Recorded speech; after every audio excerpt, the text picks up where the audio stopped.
Hello everyone, welcome to learn more. स्वागत है आपका आपके अपने चैनल लर्न मोर में। तो आइए हम आज की चार्ट ऑफ द वीक की वीडियो शुरू करते हैं।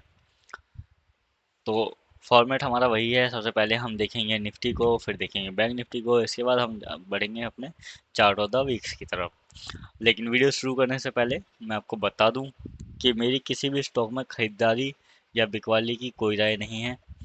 मैं सिर्फ वीडियो की एक लर्निंग पर्पज़ की उससे बनाता हूँ।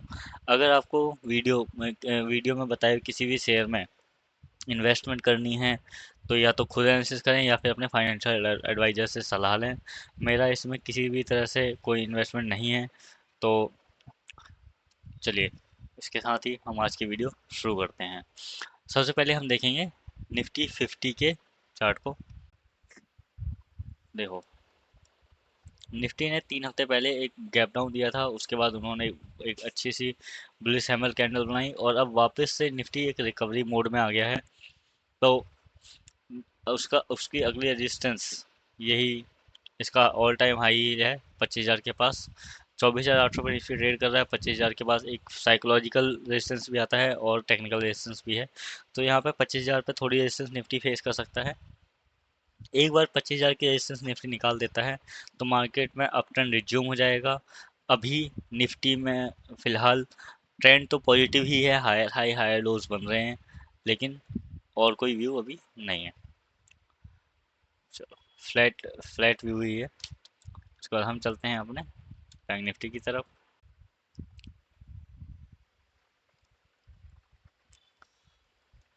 निफ्टी की तरफ भी बैंक निफ्टी भी एक रेंज में अटका हुआ है। हालांकि इसने जब ये जापान के मार्केट ने नीचे की तरफ मार्केट रिज्यूम करा था, उसके बाद हमारे बैंक निफ्टी में भी उसका असर आया था।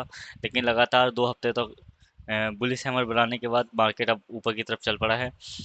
तो अगर हम कंपैरिजन करें निफ्टी और बैंक निफ्टी में, तो निफ्टी ज़्यादा स्ट्रॉन्ग है as compare to bank Nifty. लेकिन हाँ, ट्रेंड दोनों में ही पॉजिटिव है, दोनों के पास ही रेजिस्टेंस है। तो निफ्टी की तरह बैंक निफ्टी में भी रेजिस्टेंस का ऑल टाइम एक रेजिस्टेंस का major resistance all time high पे होगा। इसके अलावा ये जो गैप बना था, गैप के लोअर एंड पे जो है, यहीं पे रेजिस्टेंस फेस करेगा एक 51,000 के पास। ठीक है। तो बैंक निफ्टी में 2 रेजिस्टेंस है और निफ्टी में एक ही रेजिस्टेंस है जो हमें ऊपर दिख रहा है। इसके साथ ही हम चलते हैं अपनी दोनों स्टॉक्स की तरफ। इस हफ्ते एक नहीं बल्कि 2 चार्ट ऑफ द वीक्स है, तो एक एक करके हम दोनों को देखेंगे। हमारा पहला चार्ट ऑफ द वीक है नायका।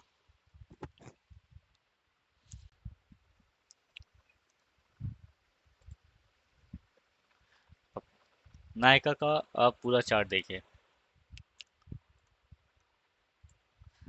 नायका सबसे पहले यहाँ पे काफ़ी ऊपर वाले लेवल पर लिस्ट हुआ था। उसके बाद कंटिन्यूसली नीचे आता गया, नीचे आता गया, नीचे आता गया। अभी नायका ने एक काफ़ी अच्छा कंसोलिडेशन दिखाया है और कंसोलिडेशन को ब्रेक करके अब ऊपर की तरफ ये चलने के लिए तैयार है। इसमें जो वॉल्यूम आए हैं इस बार 276 मिलियन है, और इसके पहले जो आईपीओ के फर्स्ट वीक में वॉल्यूम आए थे 284 मिलियन। तो सेकंड हाईएस्ट वॉल्यूम नायका ने रजिस्टर किए हैं।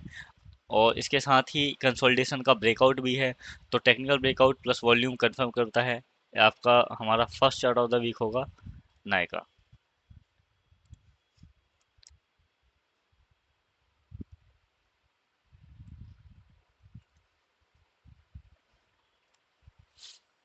तो ये आपके लिए एक चार्ट ऑफ द वीक हो गया नायका। उसके साथ ही हम चलते हैं अपने दूसरे चार्ट ऑफ द वीक की तरफ।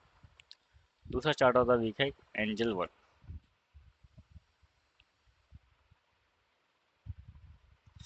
इसको भी ओके।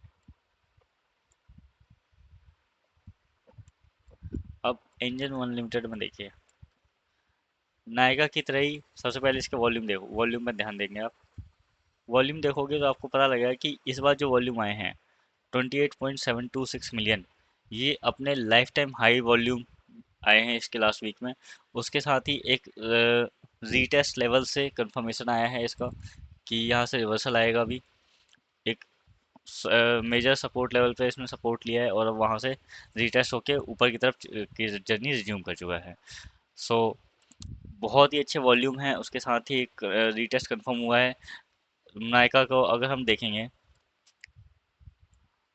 तो नायका एक टाइम पे इसका ऑल टाइम हाई था लगभग 3900 रुपीज़। 3900 रुपीज़ से नीचे आता गया और अपने पुराने रेजिस्टेंस लेवल पे ही सपोर्ट लिया इसने। सबसे पहले जो रेजिस्टेंस को तोड़ा था इसने अक्टूबर 2023 में। अक्टूबर 2023 के बाद वापस से इसने हाई लगाया है जनवरी में। जनवरी से लगातार ये गिर रहा था स्टॉक पिछले 8 महीने से। अभी वापस से अपने सपोर्ट जोन पे आने के बाद इसने रिटेस्ट कंफर्म करा है और उसके साथ ही वॉल्यूम बहुत ही अच्छे आए हैं इस बार। तो दूसरा हमारा चार्ट ऑफ द वीक हो गया एंजल वन। तो इस हफ्ते के हमारे दो चार्ट ऑफ द वीक है, नायका और एंजल वन। सो मैं दोबारा बता देता हूँ कि इन दोनों ही शेयर में मेरा कोई पर्सनल इन्वेस्टमेंट नहीं है। अगर आपको इन्वेस्ट करना है तो आपको खुद एनालिसिस करें या फिर किसी फाइनेंशियल एडवाइजर से सलाह लें। Thank you very much. इसके साथ ही मैं दोनों चार्ट इसलिए लेके आता हूँ, इसमें कुछ ना कुछ सीखने लायक होता है।